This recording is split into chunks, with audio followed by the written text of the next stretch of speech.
Today we are discovering what secrets Survivor 41 did not tell us on the edited television show. What is great is how the official DVD and Blu-ray releases of each season of Survivor contain some secrets that are game related, some that are personal thoughts, and some that are just plain silly. And we will even find out how long this season was originally intended to be, because it was not originally intended to be 26 days. Basically, as long as it isn't part of the show that aired on television, it is fair game to be considered a secret. And while most of the secrets here are focused on season 41, some of them do apply to Survivor as a whole. So with that, I want to thank you for watching what I make and ultimately supporting what I do here with liking, commenting, and sharing. For only a few bucks a month on Patreon, you can pick what videos I make, watch all of this channel's content early, chat with other fans of the show, and even get exclusive videos every month. Thank you for your support. Heads up, this list contains secrets that I personally found to be the most interesting. Not every single secret in existence about the season is on this video. So with that, let's count all 41 of them in absolutely no particular order. Number 1. Heather may have been purpled on this season, but she won't be purpled in this video.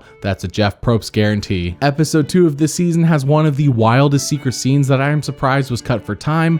This is what we miss when there are excessive twists and strategy talks in every episode. So apparently Heather made up a dream to put a target on Sydney's back. Yeah, this is Dreamgate. I had a dream. You came to my house and stole my torch. I listened to my dream. Heather, she has this premonition that I'm gunning for her. Now she's gonna try to gun for me because of a freaking dream. I made it up. I absolutely am targeting Sydney. I made up that dream completely. Hey, that's actually like a compliment, Sid. You were the last thing on her mind before she went to bed. That person I want to be thinking of me. Number 2. This next one takes place around the time of episode 5, and Yasa is so bored that they make a fake rock band and put on a full concert just for themselves. I wonder if one of these players had made it to the final 3 of this scene would not have been cut from the show, but we'll never know. 1, 2, 3. Hello, Fiji. Are you ready to rock? Go ahead, do it. 1, 2. I slept in the dirt, and I slept in the dirt, and I was dirty before. We slept in the dirt, and it was awesome. We stayed more. Guitar solo.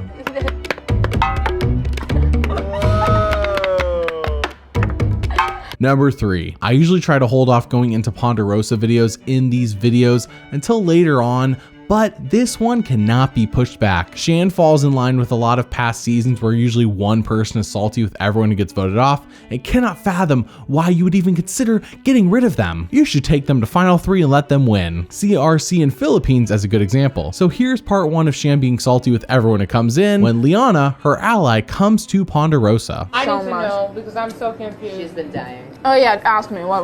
We thought you were in on the blind side. Like that killed Tonight? me. Yeah. No. I knew that the it was night that I got Ricardo, sent not out. Rihanna. You thought I was in it? There's Because 2 votes, Erica. I didn't know. It's like a friendly interrogation. Like, we'll give you food and hospitality while we interrogate the shit out of you. And I was like, Number 4. Danny is voted out next, and he actually did turn on Shan, so she has a little bit of a reason to be salty with him, but now Liana is in on this interrogation as well. And Danny's keeping a much cooler head than I would have been in this same exact position. you and Deshaun making the decision on that vote, that was the end of all 4 of us. I mean, you see, it's been Shan, me, you. I mean, Deshaun might not be next, but what's happened has happened because of that. Absolutely. I have to ask Shan, did you tell Ricard that we were trying to vote him out? I gave Ricardo a heads up. That was my common courtesy to my number 1. I was still locked in on number 4.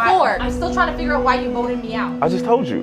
Because I told Ricardo. Absolutely. Number 5. Here is the epic conclusion to the trilogy. Shan makes up with Liana and Danny, but not Ricard. Ricard comes into Ponderosa and she is so salty that she will not even acknowledge his presence and never talks to him at all. I anticipated a little bit of hesitation from Shan.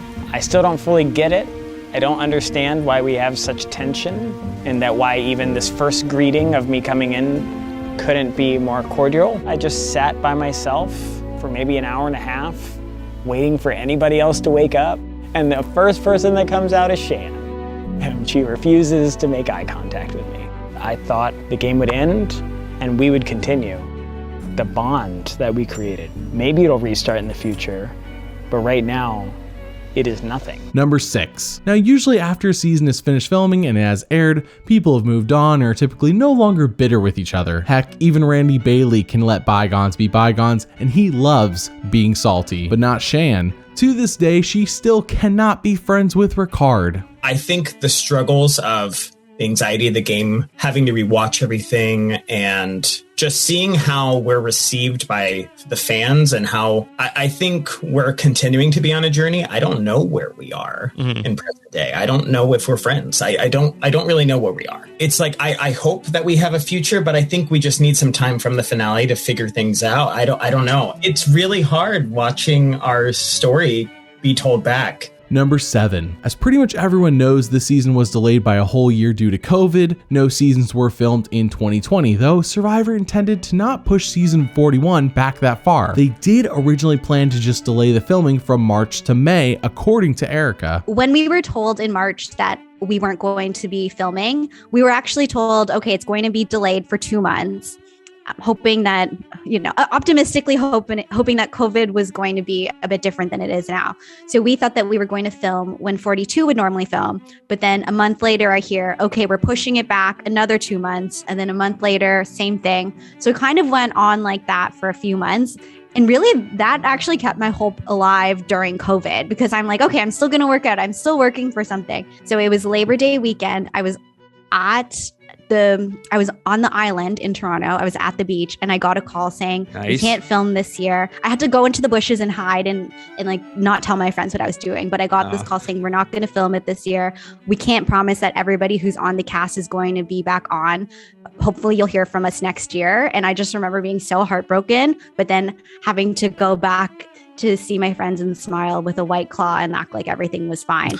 So there was a while where I wasn't sure it was going to happen. But then thank goodness, at the beginning of 2021, I got the call saying that I was back in the hopper and I had to start to get ready to go again. Number 8. Every player this season had to quarantine 2 weeks before playing, and the way Erica describes it just sounds awful. That quarantine is the reason the season is shorter after all, but here's her explaining the complete terribleness of it all. When we were quarantined, thankfully, they were really nice hotel rooms where we had a kitchen, a living room.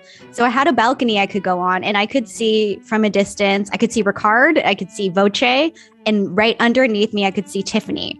So we would see each other, but we weren't allowed to communicate or anything. They allow you to have 2 one-hour blocks of exercise a day where you can go outside. For us, they didn't want us to actually do anything athletic that could signal to the other cast members like how strong or how not strong we might be. So all we were allowed to do was walk around this grass field in an oval for an hour. It was very Walking Dead. Other than that, we never really got a lot of exposure to anybody else during that time. Number 9. On a tell-all with the specialist, Xander reveals that while on the show, he did a fake idol hunt after Evie and Nasir were voted out because he hid a fake idol that he thought for sure someone would find and then link it back to him.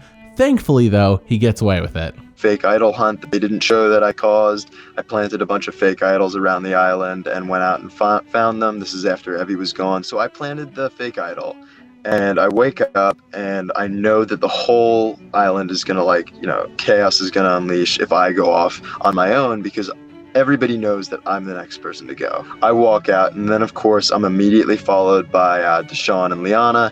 I grab the fake idol that I've planted. I run, Sonic the Hedgehog style, just like woo. And it had been raining all night, so I slipped. I was running, being chased by Liana. I slip and fall. And I dropped the idol. So I can't find the fake idol that I had made and planted and then found. But now I'm actually looking for it because if someone finds it, it's full of Yasa tree mail. So they would know that it's mine. I knew people would get mine, they'd catch me if they found it. So I'm looking for it. But Ricard comes up to me when I'm looking and Ricard's like, hey, what are you doing? And I'm like, I found an idol. I'm looking for it. He's like, oh, don't worry. Nasir planted a bunch of fakes. I found it. Here you go. It's just a bunch of tree mails. But thank you for trusting me enough to tell me that you found an idol. Number 10. But speaking of that idol hunt, there are 2 secret scenes all about it. And in this first cut of it, it is presented as Xander looking for an idol, Deshaun and Liana following him. But Liana is shoving him and then has the gall to tell him to stop touching her. What's going on? Nothing much. So every time I go to reach for something, Liana's shoving me around. She's pushing me all over the place. It's little sister, you know, older brother, like tussling. Don't push me. I wasn't pushing. Number 11. That previous secret scene is kind of presented as if Xander and Liana are brother and sister, but that's the power of editing, as in an alternate cut of this same scene, Xander admits to having the hots for Liana, who hates his face as we know, and Shan says, these two are in love. It's my pastoral instinct to know this. Like these two, everyone's like they hate each other. I think they might be in love. I'm a young adult pastor. This is kind of like what I do, and I honestly feel like they got the hots for one another. Even though I think you guys would be really cute together, by the way. I've said multiple times that I think she's so attractive. Right. Like, I told you. If she knew like how I actually felt about her, like then she'd be like, yeah. I told you. It's literally just like it's all the strategy that like makes her think that I like hate her. But, If she knew how I really felt about her, like she would just like. You are lying. No. But it's flattering at least. But it's also like so. That's like it's so ridiculous. Number 12. To us at home, it seems so obvious that something would be amiss to everyone in the game when they heard Xander talk about dead butterflies 3 different times. And other people are also saying ridiculous phrases at the same time. But apparently not everyone caught on, as Sydney explains. Literally, no. I don't like. I'm really gullible in general. So like, I remember he said that, and I was like, my first thought was like, wow, what great vocabulary. English is your third language. Like, it worked well in context. Like everyone's saying all these things, and so I didn't know until we got to the merge beach. And I was like, all right, let's see what happens. Like, got it. But luckily, I was so socially great with everybody that it did not take long for me to find out. I was just dumb enough to not be able to figure it out on my own. Number 13. Survivor 41 was supposed to be 30 days. That's right. Keep in mind, this is all from one player's perspective, that player being Tiffany, but after that 14-day quarantine, they all sat in tents for 8 days, which is an unusual amount of time. Most seasons, this only happens over 3 or 4 days. So Tiffany says something happened pre-season that ended up shortening everything. It was so long. It was the longest 2 weeks of my life. And that's not it. Only to go to the Ponderosa, to go to Tent City for 8 days. It was 8 days? 8 days. And it's going to be 26 days. I think it was originally supposed to be 30. Okay. But because of the issue, we lost it on the other side. So we lost it during pregame. And I think there was a lot of disappointment. You know, we were like 24. Like, we've just been in quarantine and pregame for like this amount of time, right? Yeah. So I there was all that like deflation of like, oh my God. Number 14. This may be one of the most well-known secrets for this season, even for those who just casually watch the show, as all the pre-season advertisements said the season would be a monster. But as we learned, it was all just hype from Jeff. Survivor 41 is almost here, and it's a dangerous game. The game is kind of like the monster in a horror movie. When it's chasing you in the kitchen, you don't stop and ask where it came from or how it got its powers. You just try to outwit it, outplay, outlast it, because otherwise, if you don't kill the monster will kill you. Number 15. In the preseason, every player was asked why they would win, and pretty much everyone gives something generic or cliche as their answer, but not JD. He likes being original, and he says something that I am still scratching my head about to this day. I'm gonna win Survivor because I'm younger than Survivor itself. Number 16. Over the course of the secret scenes and in a bunch of the interviews the players do after the season is over, the twist this season had them as confused as a goat on AstroTurf because once the hourglass is smashed, they can't trust production won't pull the rug from under their feet again. You can see it in their faces whenever Tree Mail arrives in every single secret scene post hourglass. We have Tree Mail! Number 17. But why? Why was there such a massive emphasis on twists that largely went unplayed, mind you? So their screen time feels even more excessive in retrospect. Jeff says it's all for fun, of course. He knew it would be a blast for the players and for those watching television. If there was an upside to having a year off because of COVID, it was that it did give us time to just take a big step back and say, okay, what do we want to do? And the one thing that kept popping up was fun. Let's have fun. Let's create a game that's fun. So really everything went through that filter. Number 18. Twists that have Jeff lying to everyone in the game are not fun. It isn't like he used some tricky phrase such as that time in Thailand with the fake merge. No, he just straight up lied this time when it came to the hourglass, and Ricard says that people fought with him multiple times about this, and Jeff got offended. They were furious. Yeah. To the point, I mean, we fought with Jeff. Like, there were 3 separate occasions I can think of where it was brought up to Jeff that it was an actual fight. Like, Jeff was like, don't mess with my integrity. I'm not a liar. And like people saying, you lied. Like, this wasn't a misdirect. There were specific words used, and that's the difficult part. Number 19. When Erica is selected to go to Exile Island by the winning reward team, Danny says, it was random. We did paper, rock, scissors to decide who would go. But we never see this on the show. But to be fair, the show could have edited it out. Well, here's how things went down from Ricard's perspective. I'm like, we keep the person close that we want to get rid of so they can't get an advantage on the other island. Because there was no conversation on who went to the island. I turned to Danny after we won the challenge and he said, we're going to send Erica. And I was like, I don't know who Erica is, but sounds good. And they said Erica and then said it was rock, paper, scissors or whatever. But they actually loved Nasir and let the person that they wanted to go home go to an island to get an advantage. It blew my mind. Number 20. I appreciate Survivor taking risks. They mostly fall on their face as of late, but at least they try. What is bad though is how they will take a risk and know before they ever do it, it will split the fan base on whether they like it or not, as proven by this thing that Jeff says in the preseason before the show has ever aired. So that means it is a very fast pace. It does force the players to make bigger decisions.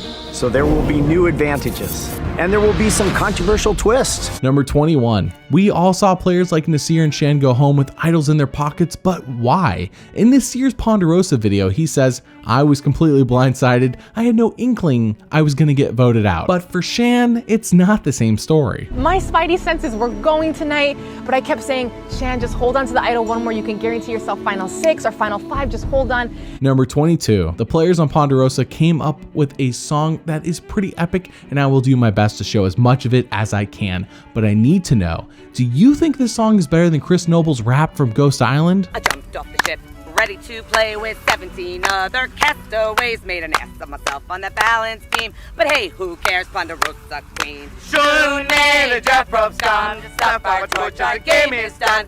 Now on the jury, we're the ones who cast that final vote. I was there for 70 days, fed my tribe and got to play. Find an idol in a tree. Dang, it left with me. Soon may the Jeff Probst come to stop our torch. Our game is done. Now on the jury, we're the ones who cast that final vote. I came in loud, I came in proud, solved a puzzle so fast. Even Jeff bowed, may not have won, but that merge idol play made them all scramble, so I'll just say yay. Soon may the Jeff Probst come, stop our torch, our game is done. Now on the jury, we're the one who cast that final vote.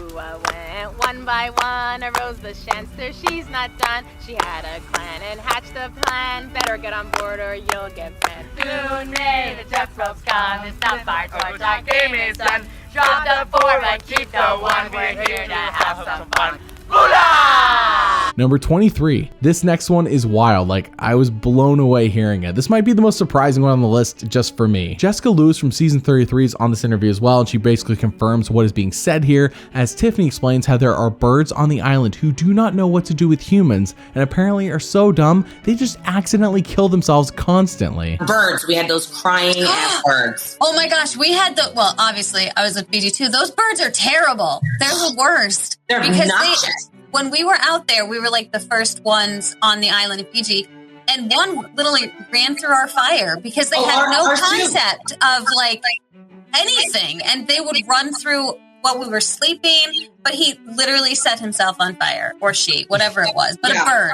caught themselves, like set themselves on fire. Yes. We had the same exact thing. They had no spatial awareness. They flew onto our faces, into the fire. They cry like babies in the middle of the night. I'm like, if I have a baby and I'm not dreaming right now, this is going to be a bad scene because I know that I've had my kids already and they're like 19. Number 24. In case you didn't know, since season 1, all players get $10,000 if they just attend the live reunion. It's an easy check. But since season 41 didn't have a live reunion, some may have wondered whether they still got that money or not. And as Tiffany explains, did you get paid for the reunion show? We did. Oh, okay. All right. So I mean, that was a happy ending to the story. After it was like blah blah blah blah, we're getting paid. Okay, good. Keep moving. Yeah, whatever. I'll take another slice. Number 25, come on in, guys. A classic phrase that was changed this season, and most fans rolled their eyes into the back of their heads when it was changed. It was presented weirdly on the show, seemingly out of left field, and for some reason, it was up to one player to say something, and then from here on out, it's never uttered for the rest of Survivor history. So here's how it went down from Ricard's perspective. And there was no indication this was coming. I know a lot of people speculate that I must have said something in my audition process. I must have asked them to ask this question. I had nothing to do with it. It caught every single person off guard. What was so difficult was I personally am not offended by the phrase at all. My job is not to censor anyone or to monitor anyone's speech. But if a person in power, like Jeff, is asking, should I use inclusive language to make sure every participant in this show is on an level playing field? Yes, I'm going to answer him honestly and say, he does not know us yet. Number 26. Tiffany is the funniest person when dealing with her vote out, though Nasir and Evie come in a close second. She says they are all so stupid to go after her and not even try to flush someone with an idol out. They flushed nothing tonight. Tiffany was the biggest threat. I'm embarrassed for them. Honestly, I'm embarrassed for them. I hope they see this and I hope they cringe. I can't wait to see who's next, and I'm going to laugh in their face. Ha ha, stupid fool, you should have played it smarter. Number 27. Here's a good tip to all future Survivor players. Evie caught on to this during the season that if you're the last one to answer Jeff's question and he lets you weave a long tail, you're a goner. This would be very useful to know for those who have idols. When Jeff asked me the last question, I was like, uh-oh, that's bad. Because if Jeff asks you the last question and gives you a lot of time to talk, you're probably the one going. Number 28. All we hear this season is how hard it is, and oh wow, can you believe they didn't give us any food? This is unprecedented. But it isn't unprecedented. This has happened before, multiple times, and it is a shame we all forget the first time this took place back in season 4, Marquesas. I feel like we got our money's worth. We played Survivor. We had 17 days of some of the hardest Survivor that's ever been played. There was never a season ever where they didn't have rice. And you know what? We did it. Number 29. Yasa takes days to get their fire going, but when they do, they should be thanking Tiffany, though they don't. She is the ultimate fire starter, and she says everyone should be thanking her right now. Fire is life. I gave them life. Put them into this world, and I will take them out. Number 30. For some reason, there are a lot of fun scenes hidden in these secret scenes that focus on camp life and people's relationships, and it's a real shame we didn't just get it in the proper show. And this next one is about Ua finding a clam, and that opens the floodgates to learning about Jeannie's grandmother. Clam we found today was amazing. Just, oh my God, it was such a big clam, and I already was thinking of recipes. I was like, what do I have? Because I love being in the kitchen. I love making food. And I equate it to like my grandma. You know, my grandma, I just admire her so much. She didn't have a very easy childhood. Her mother died early, so 12 years old, she had to take care of herself. She had to learn to cook for herself. And she was able to escape China during communism, go to Taiwan, open up her own restaurant, made enough money to then bring her firstborn son, which was my dad, to the United States, and then open a restaurant herself in Culver City, not speaking one word of English. I can't get over the fact that from those humble beginnings, she was able to provide enough, and she was a self-made woman. Number 31. Camping is not some players' cups of tea. One of those players being Tiffany, who says she will never, ever be doing this again. Not unless there's $1 million on the line, and Xander is stunned. Tiff, do you think you'll ever go camping again after Survivor? Never. Never. No. You're so good at it, though. I don't care. Unless it's for $1 million, there's no good reason to do this. Why do you see anybody else out here doing this? No, you don't. There's a reason. Tiff would only camp for $1 million. 100%. Number 32. Why didn't Xander win? Well, he didn't convince the jury to vote for him, but some fans understand and some fans don't. Long story short, the jury didn't see him as a threat. Heck, even Erica didn't see this. That's why no one cared that he had an idol all the way until the end of the game. I personally never felt that threatened by Xander. Like, I know that at when I first landed on the Merge Beach and there was the whole knowledge is power and trying to steal Xander's idol. And then for the final 11 vote, there was some consideration for trying to get Xander to flush his idol. But really, Xander and I became really good friends. I feel like you didn't see that on the show, but Xander and I were really tight during the show. We had always talked about going to the end with each other. I didn't feel like any of the toys he had were going to be used to target me. So I was like, okay, we'll keep him. And anytime we've strategized, like I would strategize with Xander, he would always say, okay, the idol's available. The extra vote is available. Like this can be part of us thinking about what we want to do. So if anything, Xander was like a tool to help me to get closer rather than someone I saw as a threat. It was never really like a consideration getting rid of him. Number 33. At Ponderosa, we all assume rightfully that the jury members are talking about who they want to win. It has definitely happened in past seasons, and that is why some players who have lost in the past want the jury to be sequestered so that they can't poison other people's minds. Well, according to Tiffany, that changed this season as no one was allowed to talk about who they wanted to win season 41. We were not allowed to discuss who we were voting for at Ponderosa. We were not allowed to discuss who we were voting for. And we were shut down. We never really had the conversation. And I said to Evie before we left, the only thing I did discuss was saying to Evie, listen, I think if I know Xander, he's going to take Erica with him. She's like, never. I'm like, that's what he's going to do. She's like, never. I'm like, prepare yourself. Number 34. Originally, when she was cast, Tiffany was a lock. That is until CBS passed the new rules mandating half of every cast must not be straight white people. And then she was pushed to being an alternate. However, she could have been on season 42 if she wanted it. I got a call and everything went really well. I made it all the way through finals. I got the call, 41 or 42, which one?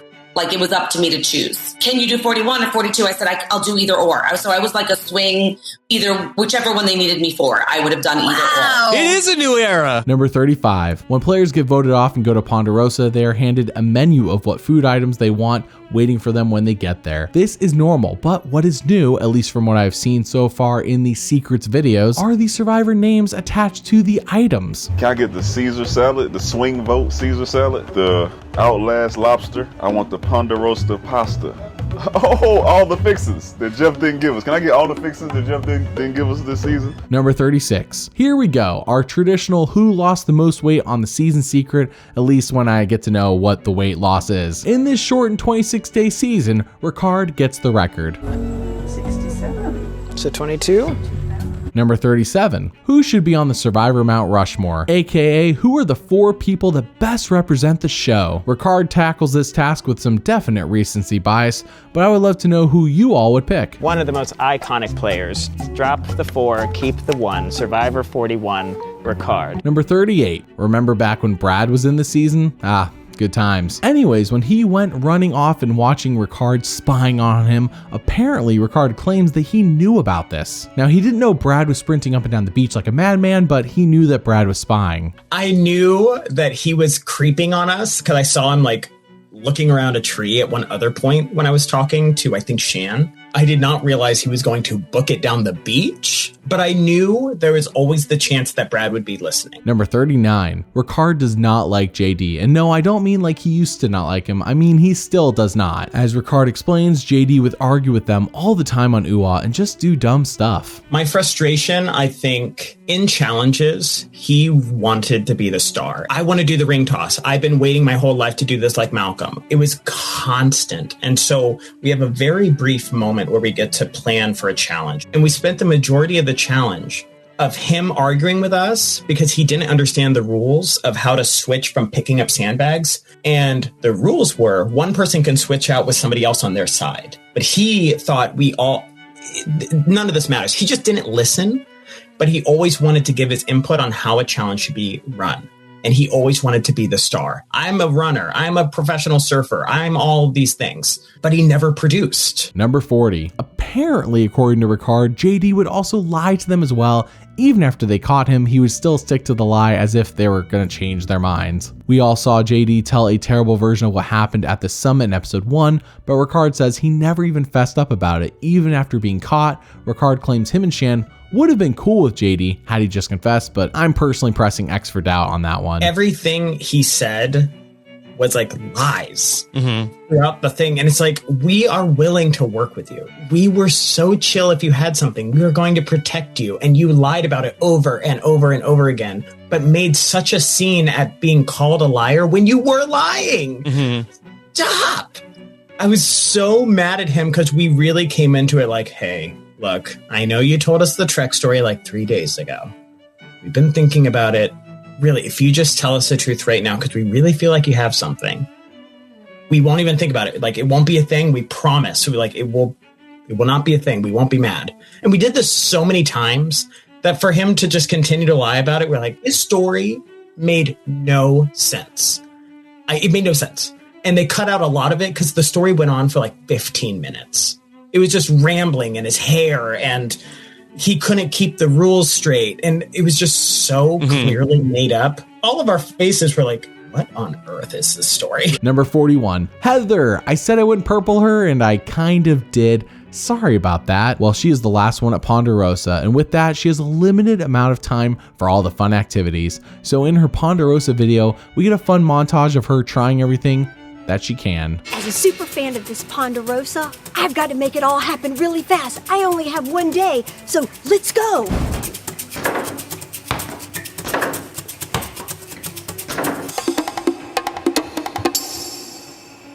Inflatable pool toys.